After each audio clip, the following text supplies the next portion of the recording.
Welcome back to this video. In this video, I'll show you on how to easily block spam calls on your Android phone.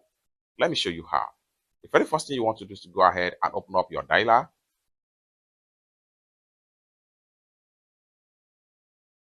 After you open up your dialer, go ahead and select a particular spam calls number. Just like what you see right here, spam. And how we can block this particular spam contact right here. For that, click on this particular icon right here from the front of the number. Then scroll down until you get to block number right here. Simply hit on that, block number, and you're going to have an indicator right here. It's that simple. Basically, this is how to block spam contact or spam number on your Android phone.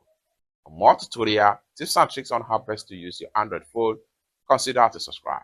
Thank you so much for watching, and I hope to see you in my next video. Bye for now.